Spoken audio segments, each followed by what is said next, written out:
All right, let's wrap up the AFC South with the Tennessee Titans. How about this offseason, Sam? Remember last year they felt like a little halfway house in between. Are we rebuilding? We got to undo some bad contracts, but we're also going to bring in a Nuke Hopkins. We're also going to make this aggressive move for our rookie quarterback Will Levis.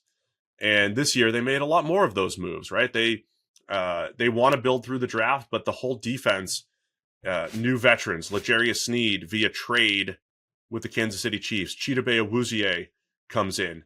New safeties, Quandre Diggs, Jamal Adams coming in, the former Seahawks duo. We'll see how they all fit in. So a lot of turnover, especially on the defensive side of the ball here for the Titans, in a year where it looked like they said, hey, Calvin Ridley, by the way, also on offense.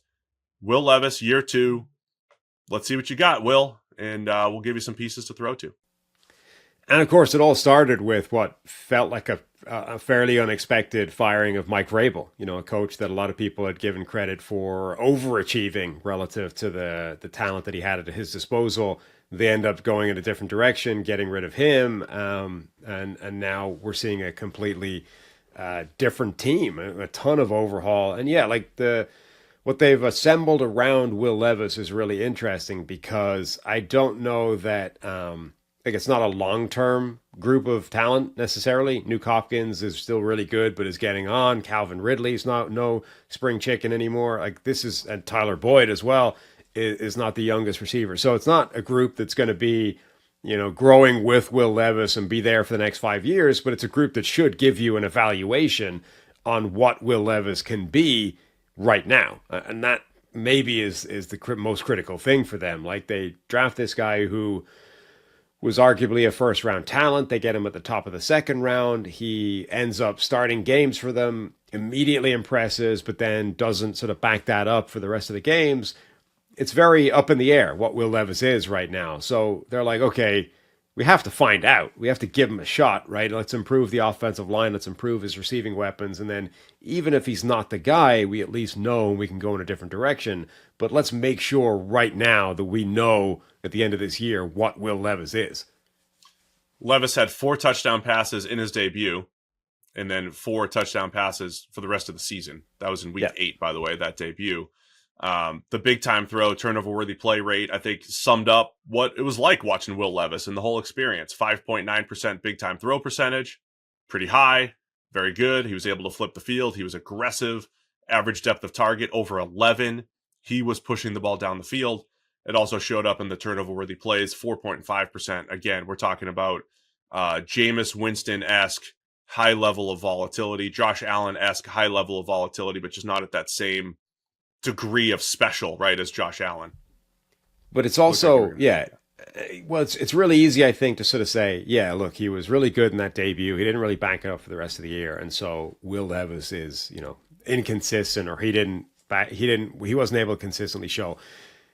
Again, another one where it's really important to understand the context. The Tennessee Titans had the league's worst offensive line last year, and it was so bad that it shouldn't have allowed any quarterback viability, right? Like, any quarterback put behind that offensive line would probably look inconsistent and not very good, and you would be like, I don't know if that guy's got it, because the line just was not a platform capable of sustaining that kind of play. They gave up 245 pressures over the season. They had the worst pass blocking efficiency number in the game, according to PFF in PFF Plus in premium stats. And it was the worst run blocking offensive line in the NFL. It was a disaster. And yet Levis made some plays despite that.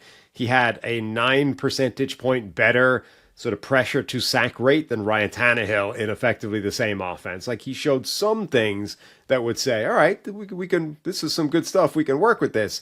Again, I think like the important thing is he should not have shown anything last year simply based off what was in front of him. The fact that he showed any of these signs is very encouraging. And now the answer to that is what they've done is, let's really improve that offensive line. Let's give him some more weapons, and let's really see what he can do. So let's discuss. That's really good context. And did they do enough? So new head coach is Brian Callahan, coming over from the Bengals. He brings in his dad, Bill Callahan, a legend, and one of the best offensive line coaches in the NFL. I think just as a starting point, Bill Callahan has a history of getting the most and helping to develop very good offensive linemen. let's see if they did enough here. Lloyd Cushenberry III comes in to play center. He's a guy who's gotten better every single year. Former Bronco. They give him over $12.5 million a year, coming off of a good season at center. Peter Skoronski, last year's first rounder, looked good as a rookie, and I think he'll continue to build upon that at left guard. The other three spots are questions, though. Dylan Radun's probably now slotted in to play right guard. That wasn't the initial plan this offseason. Nicholas Petit-Frere has struggled at right tackle, but it's one of those, hey, when you're in year 3 or 4 as an offensive lineman, sometimes you just take that jump. I think they're banking on that. And then the story to me is J.C. Latham, number 7 overall pick, big, stout right tackle from Bama. They're flipping him to the left side. At Bama, he struggled with counters, inside counters, even at right tackle. They're now moving him to left tackle. I don't want to overrate what I saw in person, Sam, but the inside counters are still a lot of trouble. He had a lot of trouble with those moves against Seattle in joint practices. So he's learning a new footwork, learning a new position. I'm a big J.C. Latham fan. I think he'll be good, but this could be a work in progress, though, because like a lot of times when you're switching sides. Yeah, I mean, I think the chances of this line going from the worst line in the NFL to good in one offseason are pretty slim, but we know they don't need to achieve that, right? They just need to get it back towards being average, or at least have it no longer be the reason that the offense cannot function properly. Latham, we'll see what he can do. Peter Skoronski, former first-round pick at left guard going into his next season. Context required for him as well. Didn't play great moving in to guard from left tackle, but also had an appendectomy like right at the start of the season where you lose a bunch of weight, you lose a bunch of muscle. You're never getting that back over the course of the season where, offensive linemen are grinding just to stay at their playing weight, right? They're not adding muscle during the course of an NFL season. It's all practice, recovery. Like they're not adding 10 pounds of muscle. So Skoronski dealing with that during the season, I think probably contributed to his relatively underwhelming year. He could be a lot better year 2. Cushenberry, I think, is a good center at this point in his career, even if his start was weak. So if they've got 2/5 of the offensive line in pretty good shape based off those two guys, Latham, we don't know what he'll be as a rookie. Dylan Radun's has been better in recent years, and Nicholas Petit-Frere has been a weak link, but now he's got an upgrade in coaching. So 3/5 are a question mark, but that doesn't mean they'll all break in a bad direction. Either way, that's an upgrade. If it's, if one or two of those 3 question marks ends up in a positive direction or just average, then that group probably gets you back toward being average, and it's fine, right? It's not a strength, but it's not undermining everything they're doing. The other big change here, if you're a Titans fan, no Derrick Henry this year after he has just been just a dependable force for that offense and one of the few running backs that you actually build an offense around. Interesting replacements, though, right? Last year they drafted Tajay Spears in the 3rd round. He showed a lot of his explosiveness last year, moved him around as a playmaker, and then they bring in Tony Pollard, a similar player, right? A space type of player. Pollard's splits last year, he was a little disappointing through the lens of he's going to be the every down back for Dallas, but he's coming off of an injury. First 8 weeks of the season, he forced 8 missed tackles, but during the rest of the season, forced 39 missed tackles. Down the stretch, Tony Pollard was a much more elusive, classic Tony Pollard type of runner, even if the stats didn't show it. I think Tennessee has a couple running back weapons as far as running back weapons go in today's NFL with Spears and Pollard and their ability to move those guys around and create mismatches in the pass game. Defensively, go ahead.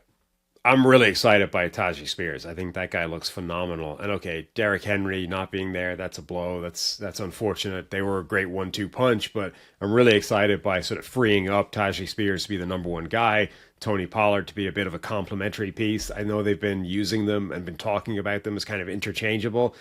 I think fundamentally it's probably a slightly better balance if Spears is the number 1 guy and Pollard goes back to being the change of pace that he was for Zeke Elliott in Dallas for those years. But I'm excited by that backfield, even if it no longer contains Derrick Henry. And then it's an intriguing group on the defensive side. As I've said, Jeffrey Simmons has been just a consistent force up front. They bring in 360-ish pounder T'Vondre Sweat, in the 2nd round as a He didn't always play nose tackle at Texas. I think he'll play a lot more nose tackle here. Very good player up front who is difficult to move. And then L'Jarius Sneed, the aggressive offseason move to go get Sneed, who is such a huge part of the Chiefs' Super Bowl run here. Playing man coverage, continues to get better, just makes life very difficult for opposing wide receivers. Combination of Sneed, Chidobe Awuzie as the 1-2 punch at corner. There's stuff to build upon here on the defensive side for Tennessee.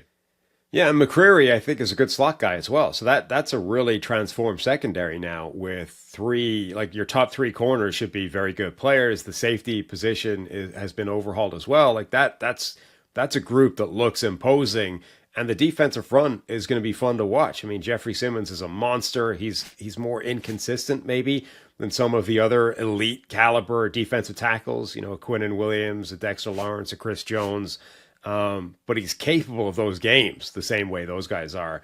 Harold Landry is another year removed from injury. Arden Key just got cleared from his suspension, so he's going to be good to go on the edge. And then Tavondre Sweat, who I think the big question is a little bit like Jordan Davis before him. At that size, how many snaps can he play? Like, how much can you get him on the field at that weight, regardless of kind of what he can do at that weight? Because I think he showed, like, he's actually got pass rushing chops. He can be a 3-down player. He's not just a 360-pound run stuffer. He can actually affect the game in all areas, but can he do it for more than 300 snaps in a season? Yeah, that whole mix of Simmons, Sweat, and then the two edge rushes you mentioned, Arden Key. He's really become an effective player, rushing the passer the last 3 years or so in three different places, right? 49ers, Jags, and now with Tennessee. And then Harold Landry on the other side, who's been, a solid player there. Not great. I don't think maybe as effective as he could be rushing the passer, but he's not a bad player. I mean, it's a pretty good front there. And again, in totality here, it feels like Tennessee over the last 2 years has had to reset this roster. It was Vrabel, it was John Robinson. John Robinson got pushed out. Since they traded A.J. Brown, I know Titans fans hate rehashing this whole thing. Things have not gone great since they traded A.J. Brown, but it wasn't just that.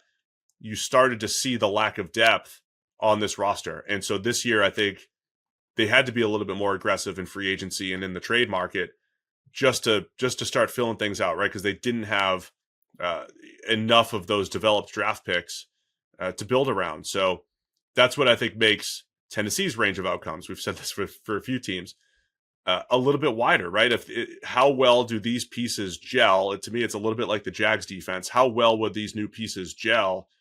Because they all have good play in their history, and it could be good. I mean, that's in the let's talk best case scenario here. I think the Titans defense with that secondary, with Jeffrey Simmons maybe being freed up to be even more of a force, this could be a really good defense.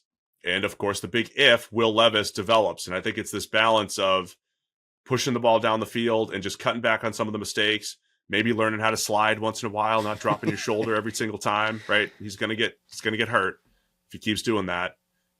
If Will Levis hits the high end of that variance, a lot of these things come together and the Titans become one of those feisty teams that maybe sneaks into the playoffs.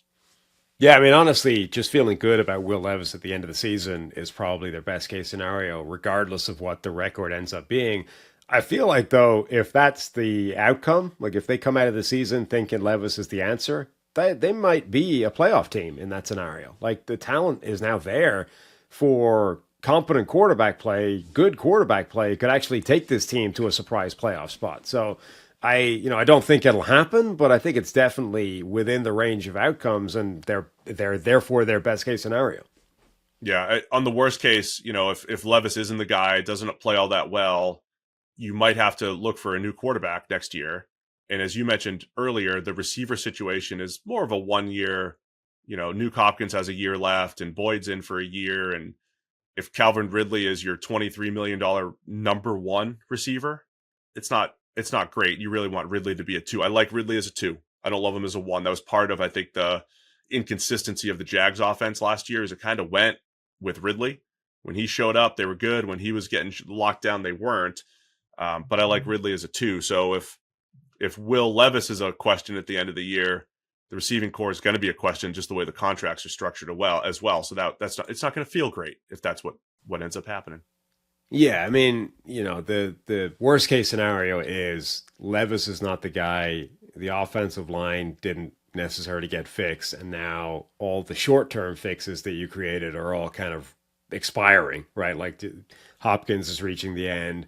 Ridley's not necessarily long term. Now you got to start over the quarterback, and you probably have to start over with all the rebuild that you did around the quarterback because it was either short term deals or they just didn't work out on the offensive line. So yeah, the worst case scenario for them is they don't have anything after a year. Like the whole thing needs to be rebuilt. Do you have a key position group or anything that we haven't touched on yet? JC Latham for me, just watching that move from right to left, and a player that I liked, and just seeing how quickly he takes to a new side. Yeah, I mean it's some variety of the offensive line, right? Whether you want to zero in on JC Latham, whether you want to zero in on Nicholas Petit-Frere at right tackle, whether you want to take the totality of the group and say, can it just get from 32nd in the NFL to 20th? It's that offensive line.